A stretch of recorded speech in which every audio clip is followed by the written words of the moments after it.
வேறு ஒரு பிடியில் இருக்கிறார் விஜய். அவர் வந்து நீ நீதிமன்றத்துக்கு போனா வீட்டை விட்டு வெளியில போ. ஆனா பையனை மட்டும் கண்ட்ரோலே பண்ண அன்கண்ட்ரோல்டா இருக்காப்ல. யாருக்காவது ஒரு உரிமையா இருக்கிறாரா? வந்த பிறகுதான் சங்கீதா வந்து இந்த இன்னைக்கு ஒரு அறிக்கை நீதிக்கு வந்துட்டா அது விவாதத்துக்கு உள்ளானதுதான். அப்ப தனிச்சு விடப்பட்டிருக்கார் தமிழ்நாட்டு அரசு. அப்ப அரசியல் வாழ்க்கை வேண்டாம். இது விஜய் தரப்பு இது வரைக்கும் மறுக்கலையே. கேரியரை விட்டுட்டு வந்தேன்னா கேரியரை விட்டு திரிஷாவுக்காக தான் வந்திருக்காரு. இப்பதான் வந்து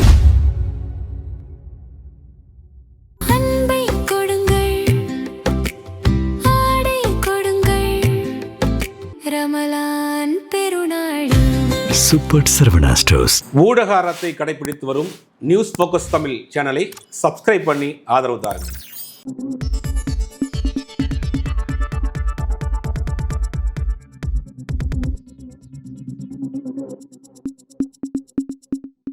சார் வணக்கம். வணக்கம். நடிகர் மற்றும் தாவக தலைவர் விஜய் அவர்களுடைய இந்த தனிப்பட்ட விவகாரம், குடும்ப சார்ந்த விவகாரம் அப்படிங்கிறது பொது வெளியில் வெளியாகுது.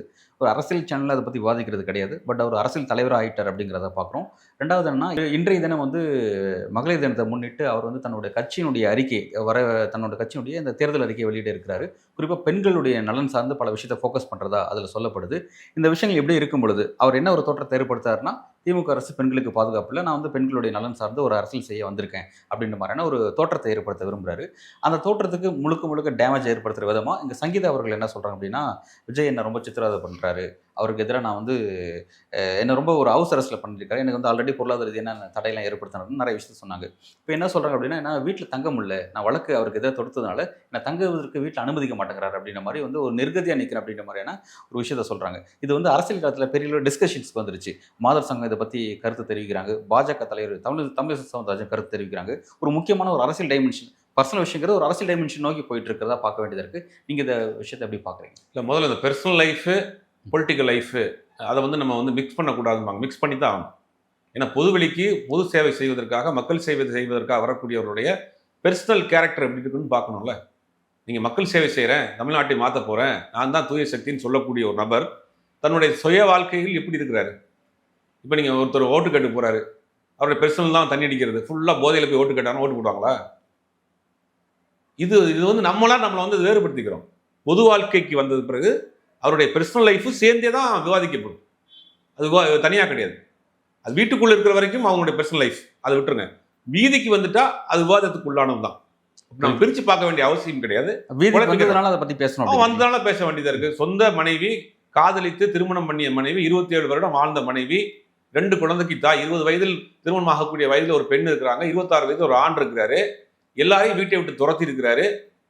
இப்போ வந்து நான் வந்து மகளிருக்கு பாதுகாப்பு நான் தான், தமிழ்நாட்டின் தூய சக்தி நான் தான் அப்படின்னு வர்றப்ப இந்த பெர்சனல் லைஃப்பை நீங்கள் தவிர்த்துட்டு எப்படி அரசியல் லைஃப்பை மட்டும் பேச முடியும்? இப்போ ரெண்டையும் பேசித்தான் ஆகணும்.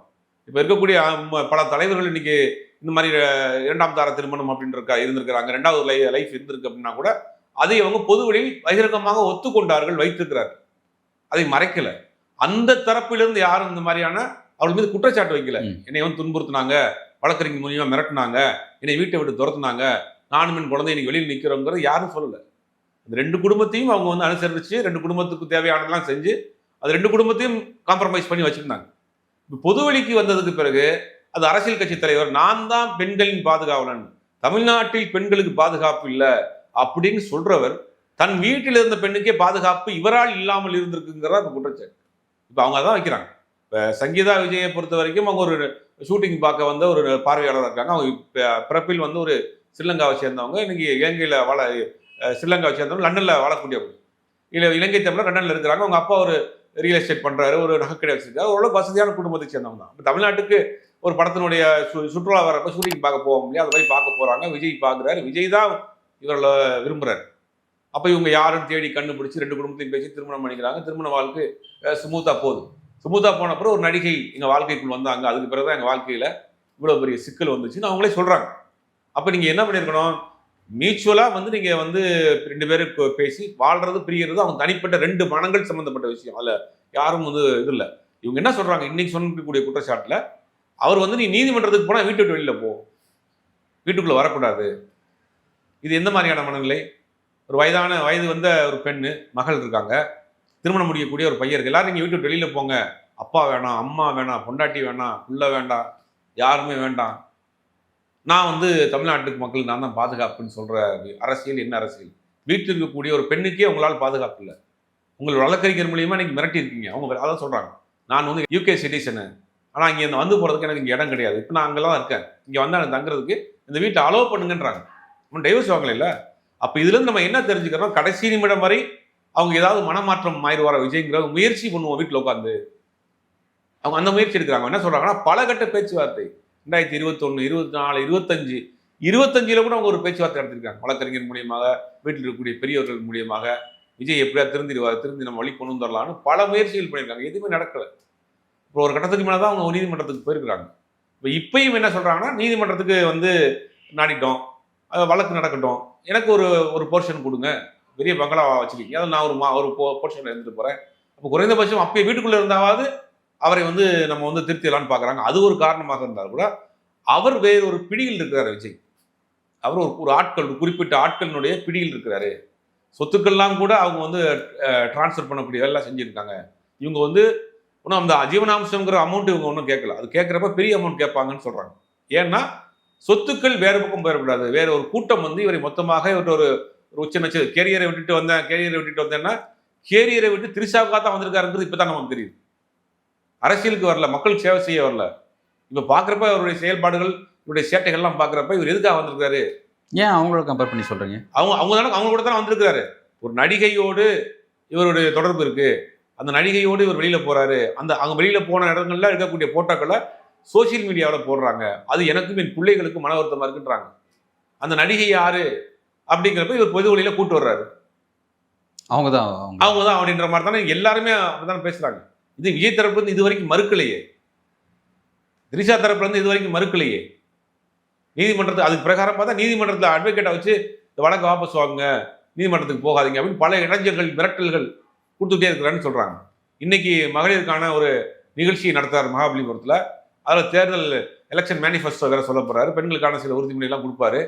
அப்படிங்கும்போது வீட்டில் இருக்கக்கூடிய பெண்ணுக்கு பாதுகாப்பு இல்லங்கும் போது நாட்டில் இருக்க பொண்ணை இவர் எப்படி பாதுகாக்க போறாரு? அப்ப நீங்க பொது வெளியில் வந்துட்டா அரசியல் வாழ்க்கையும் சரி, தனிப்பட்ட வாழ்க்கையும் சரி, ஏன் காமராஜர் நம்ம இவ்வளவு பெருமை பேசும்? அவருடைய தனிப்பட்ட வாழ்க்கை, நாட்டுக்காக தன் திரும்பவே பண்ணாம ஒரு எளிமையா தூய்மையா வாழ்ந்தாரு அப்படின்றதுனால அவர் முன்னுதாரணம் எடுக்கிறோம். பர்சனல் லைஃப்பா அதை விட்டுருங்க, காமராஜரை பத்தி விட்டுருங்க. அவருடைய அரசியல் வாழ்க்கை பற்றி பேசலாம்னு எடுக்க முடியுமா? காமராஜரை இன்னைக்கும் வந்து பலரும் வந்து முன்னுதாரணமா சொல்லலாம். ஐயா நல்லக்கண்ணு ஏன் சொல்றாங்க? பர்சனல் வாழ்க்கையில அவர் வந்து ரொம்ப நேர்மையாக இருந்தார். தன்னுடைய சுய வாழ்க்கையில் நேர்மையா இருந்தார், கட்டுப்பாடோடு இருந்தார், எளிமையா இருந்தார், வீட்டிலையும் இருந்தார், நாட்டிலையும் இருந்தார். அப்படிங்கிறனால அவர் நல்லக்கண்ணு ஐயா போற ஒரு அரசியல்வாதிகள் இருக்க மாட்டாங்களா? கடைசி காலம் வரை வாடகை வீட்டில் இருந்தாரு அப்படிங்கிறலாம் உதாரணம் கணிப்பு சொல்றோம்ல. அப்போ பொது வாழ்க்கைக்கு வந்துட்டா அவங்களுடைய பர்சனல் வாழ்க்கையும் சேர்த்து தான் இங்கே விவாதிக்கணும். விஜய் என்ன பண்றாரு? அவங்க ஒரு குற்றச்சாட்டை வைக்கிறாங்க, டிவோர்ஸ் நோட்டீஸ் கேட்டிருக்கிறாங்க. கேட்டதுக்கு பிறகு என்ன பண்றாங்கன்னா ஒரு திருமண நிகழ்ச்சிக்கு திரிஷாவோட ஒரு ஜோடியா வர்றார். வந்த பிறகுதான் சங்கீதா வந்து இன்னைக்கு ஒரு அறிக்கை கொடுத்தாங்க. அப்போ இவர் என்ன பண்றாருன்னா கட்டிய மனைவியை வந்து காயப்படுத்தணும், மேலும் மேலும் காயப்படுத்தணும், அவங்க ட்ரிகர் பண்ணணும், அவங்களை கோவப்படுத்தணும், அவங்களை வந்து கஷ்டப்படுத்தணுங்கிறதான பண்றாரு இந்த நோக்கம். வேணுங்க முதல்ல அந்த கல்யாண வீட்டுக்கு போன வீடியோலாம் வந்த பிறகு எனக்கு அமிச்சாங்க சில பேர். நான் பார்த்துட்டு சொன்னேன் இது ஏஐல யாரோ போட்டு சும்மா ஏதோ விளையாடுறாங்கன்னு நினைச்சு நான் விட்டுட்டேன்.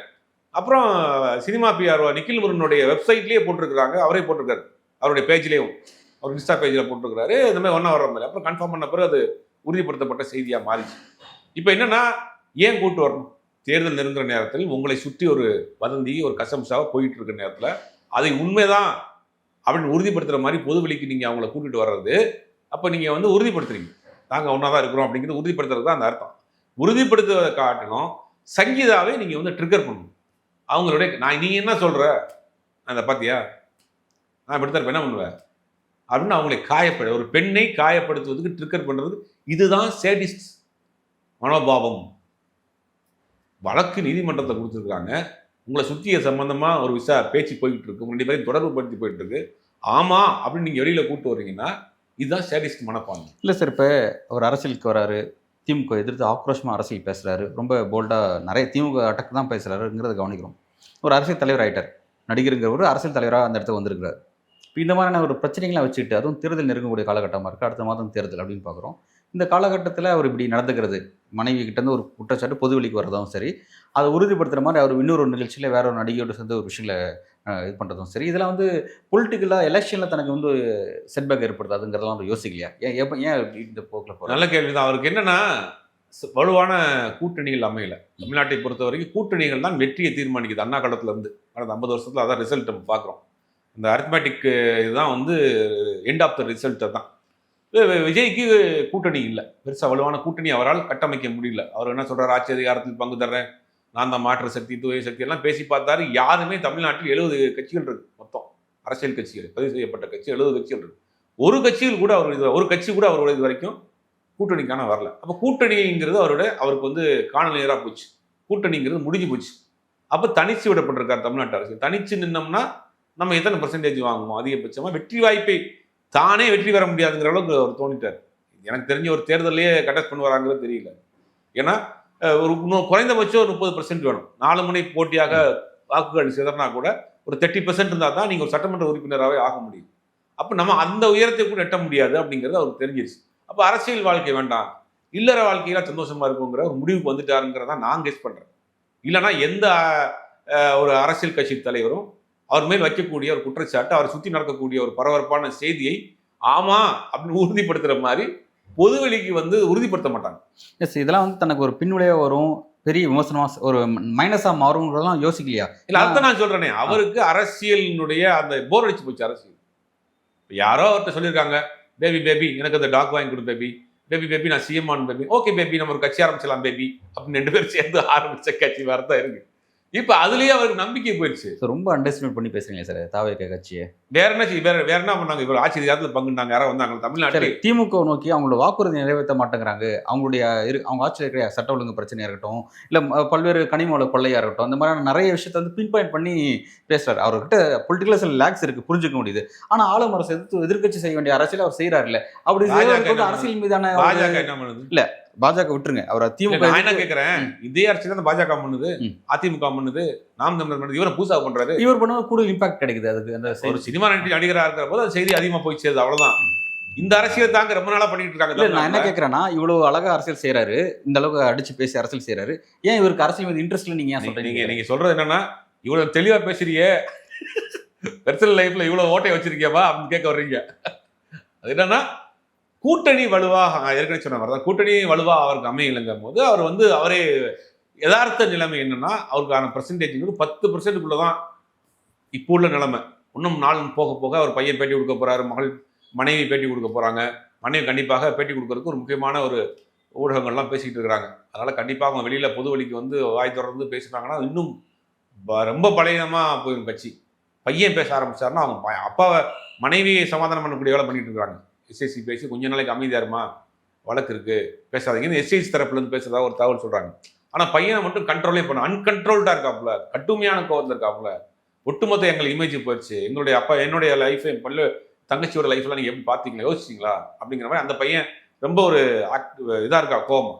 அவர் வெளியில வந்து பேச போறான்றாங்க. அப்படிலாம் பேசுறப்ப ஒண்ணுமும் தாவேகா மத்தியில, இளைஞர்கள் மத்தியில சங்கீதா பேசினாங்கன்னா ஏற்கனவே பெண்கள் மத்தியில கடுமையான வீழ்ச்சி.